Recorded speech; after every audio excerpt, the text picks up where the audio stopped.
Hello everyone, welcome back to the channel. Well, it's been 6 days since I shot the video for, well, maybe a little over 6 days since I shot the video for the Azula 2.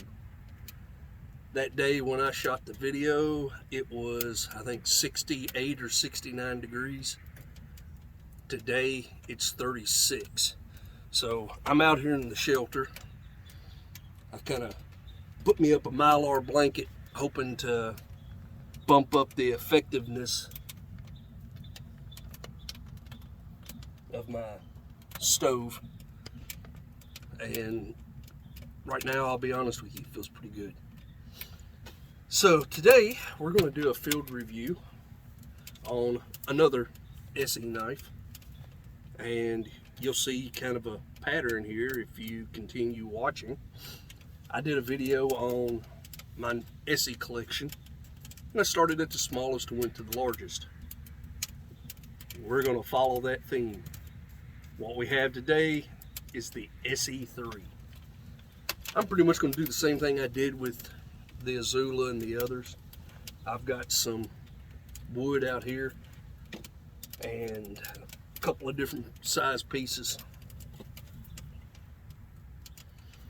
And we're going to beat on this knife a little bit, use it, and see how well it does.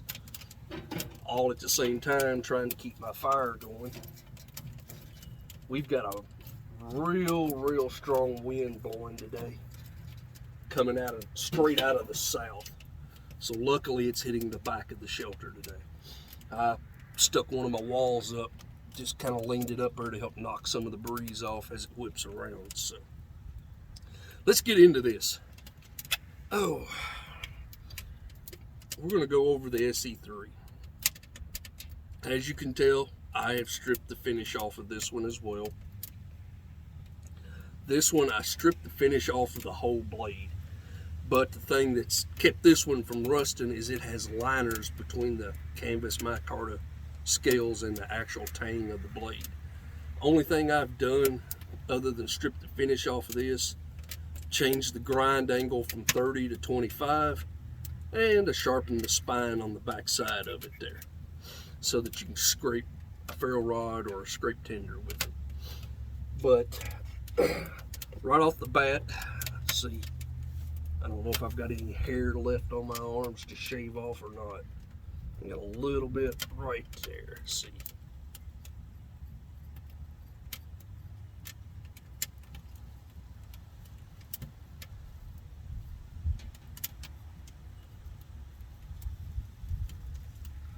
I don't know if you can see that or not.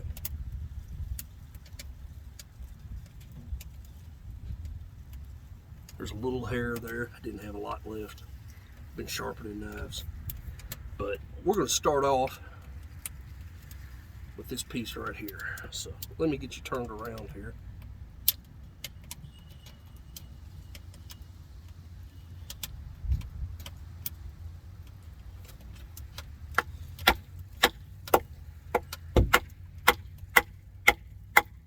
God, this is hard. I don't know what kind of wood this is, but it ain't easy.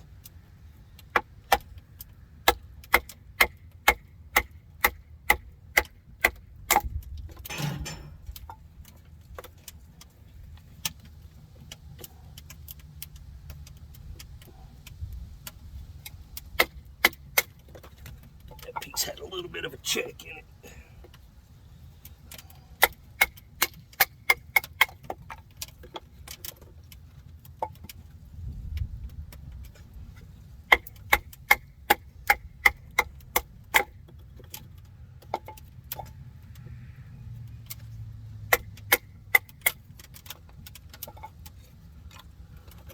This wood's got a little bit of moisture in it.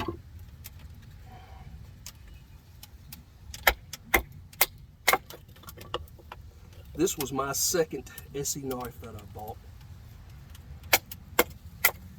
And I've wailed on this thing and wailed on this thing and wailed on this thing.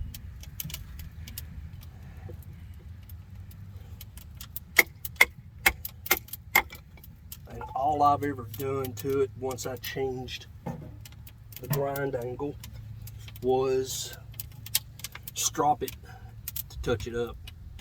And I don't know if you can see that. Thing's got a mirror polish on it. Oh.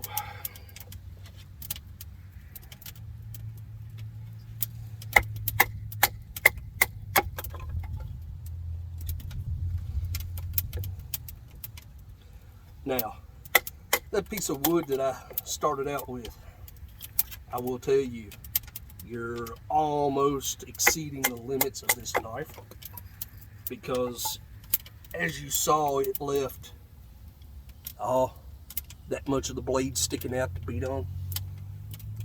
Really, you don't want to split something that wide with a knife this small. This piece here would be about the limit that I myself would do on a normal basis. I've done all of this just to prove a point that it can do it.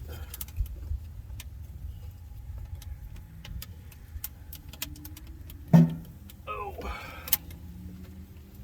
here we go. Let's do this right now. Oh.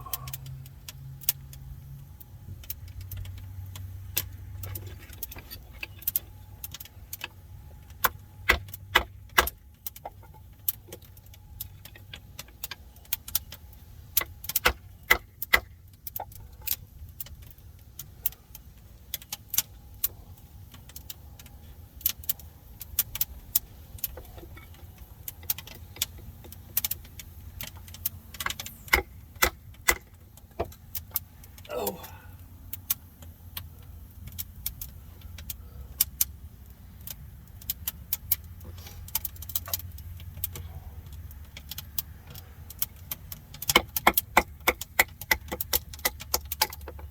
There we go.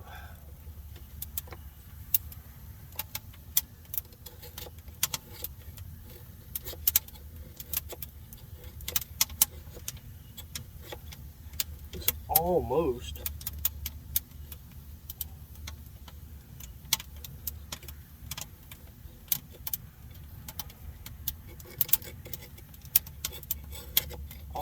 looks like maybe elm or something. It's got some green structure in it.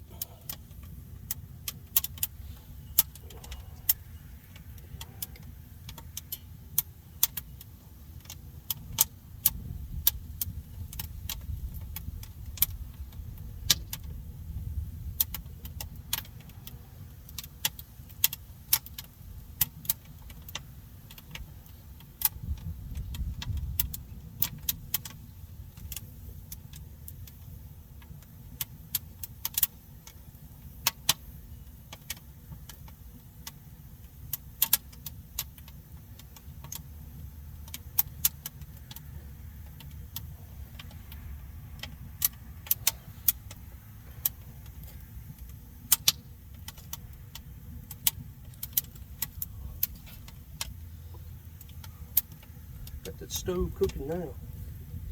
Feels good. All right.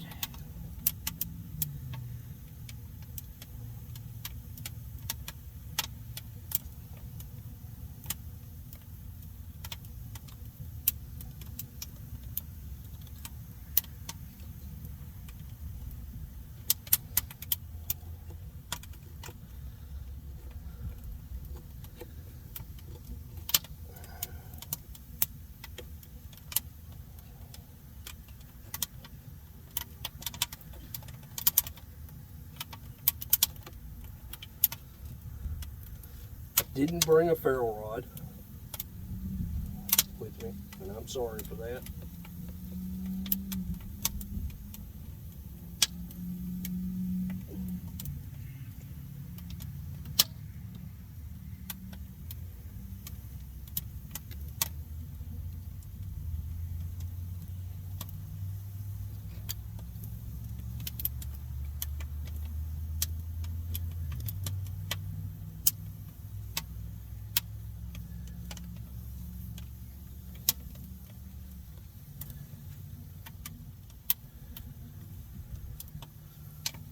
not trying to take too big of pieces off there, just because I'm cutting back toward myself.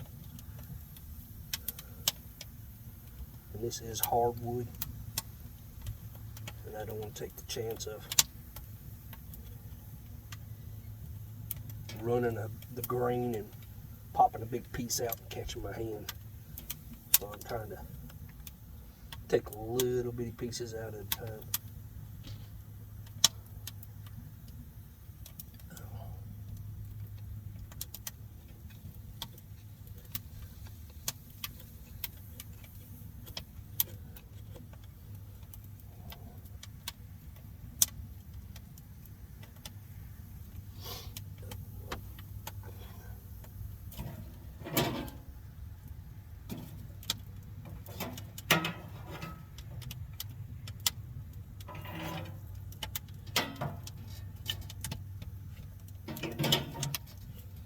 Oh, let's pull out one of these other pieces here that's good and dry. There we go.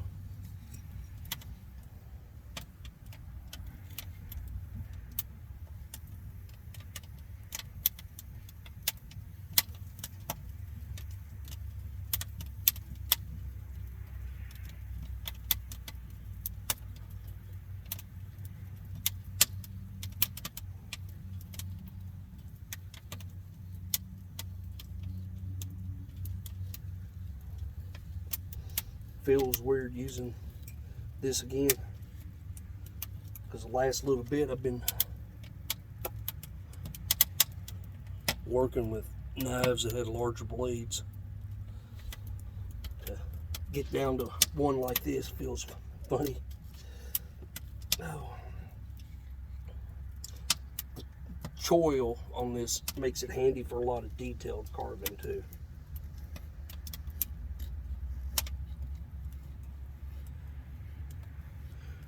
Allows you to get your hand right up to where you're working.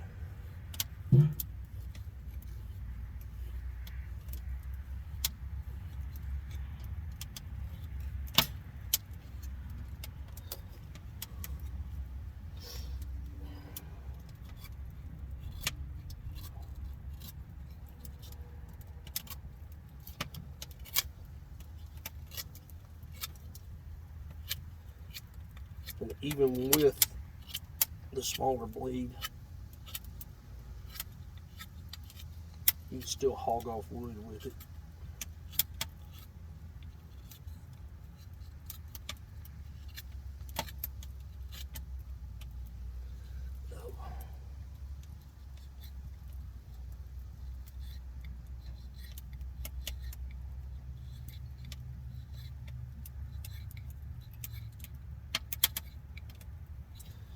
Do something here real quick. Let me get you up here a little closer. Let's see if you can see these.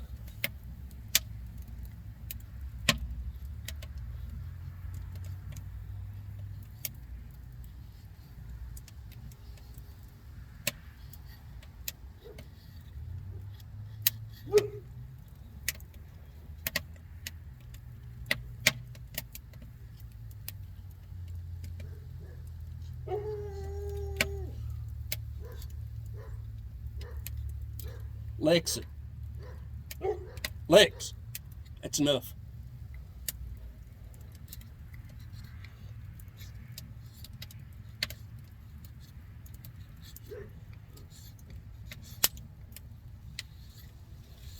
I'm sorry, my dog thinks she's the neighborhood watchdog, so anything that goes on, she's got to bark at.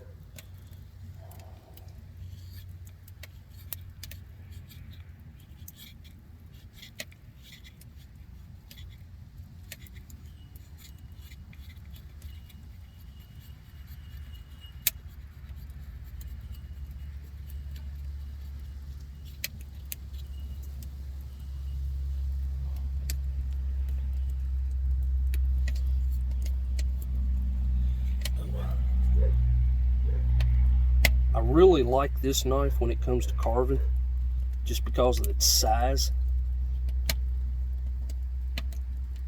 It's very comfortable in the hand, especially if you use it for a long amount of time. It weighs very, very little. The jimping and so forth on this one's not very aggressive. So even when you're holding it choked up like this, it doesn't hurt the hand.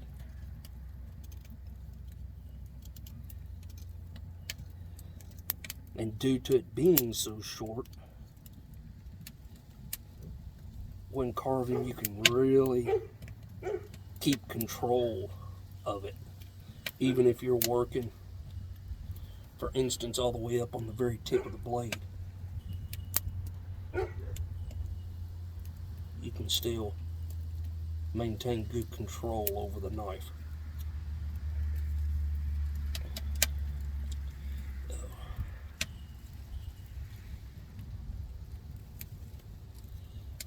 Again, this is another knife that can do a whole lot of work for its size.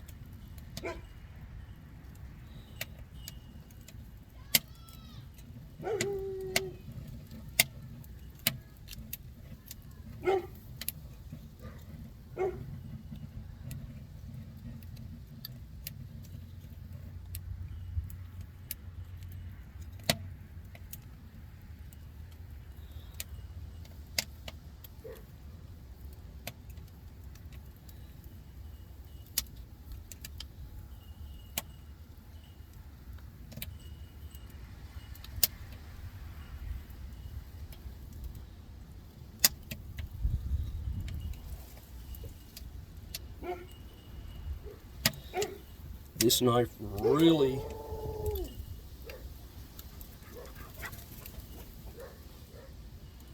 somebody's walking through the cemetery behind us. Yes, I have a cemetery behind me. Neighbors behind me are very quiet. Never hear anything out of them. Everybody's dying to get in. Nobody's wanting to get out. That's the running joke.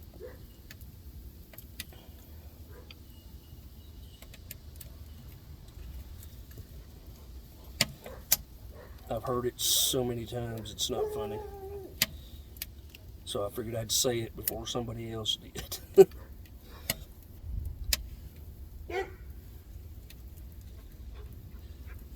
Where this knife really shines is when you start doing stuff for traps or fine detailed carving, because of the control you can have over it.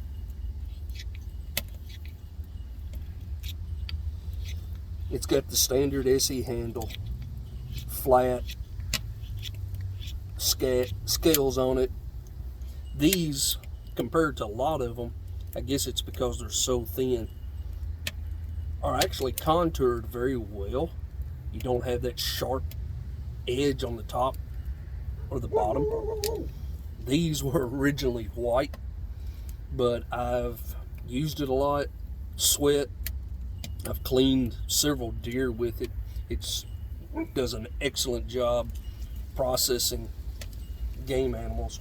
I've deboned and gutted and skinned out, I think, 3 deer with this knife. And the only thing I've ever had to do when I got done with it was take a strop and touch it up. So this would be what I would consider to be a camp knife. And I guess the reason I'd do that is because where it's a flat grind, very, very thin blade stock, it carves well,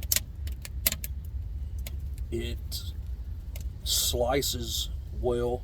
I've used this to slice all kinds of vegetables, meat, food processing. It's incredible at. I think the only knife I've got that does better at food processing than this one is my Open L that I have. And I have to keep it hid in the garage or my wife will take it away from me and keep it in the kitchen. But overall, I don't have any complaint with this knife. Like I said, I love it. I've carried it a lot. If I want to carry a fixed blade that's a little bit bigger than the Azula 2, I will carry this one. The sheath on this thing is their standard plastic sheath with the belt clip. Retention is good. It does have a little rattle, which is standard for most ESEEs with the plastic sheath. If you notice, there's a spot right there where it looks like it's been hot. I took a heat gun and heated it up and actually squeezed it down to try and take some of the rattle out. It was a whole lot worse than what it is now before I'd done that. The thing I really like with this sheath and this size is you can rotate this clip and carry this one scalp carry, and it's very, very comfortable. A lot of knives, when you carry them scalp carry, when you sit down like in a car seat to drive or as a passenger, the way the seat hits it, it hurts your back. This one doesn't do that. So that's one of the things that I really like about this sheath, is the fact that it's so thin. There's a million videos on these things, a million videos of people out beating on them, using them.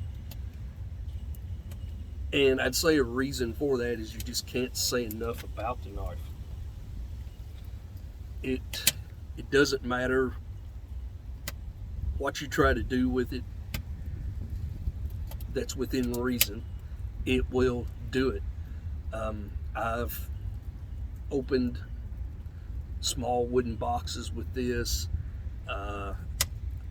everyday task of cutting strings, zip ties, opening mail, cutting the tape on packages. I've, as you saw, batoned with this for kindling. I've made traps with it. I've cleaned animals with it. It's the 3 and the 4 to me are just a good all-around do-all size when it comes to the ESEEs. So definitely check them out. I can't say enough about the company. They stand behind what they make. The heat treat on the 1095 is incredible. They hold their edge. I have found with all of mine that once I went from the 30-degree angle down to the 25-degree, they held their edge better. Doesn't make sense because you're going to a thinner edge, but for some odd reason they seem to hold their edge better, and they perform so much better with that 25-degree angle. But there you go. We beat on this one and got out here and made a mess with it. Done some notches, points, hogged off some material. But there you go. I'm sorry that my dog's acting crazy in the background. It drives her crazy when somebody gets behind the house. Hang on a second, let me get you turned around here, son.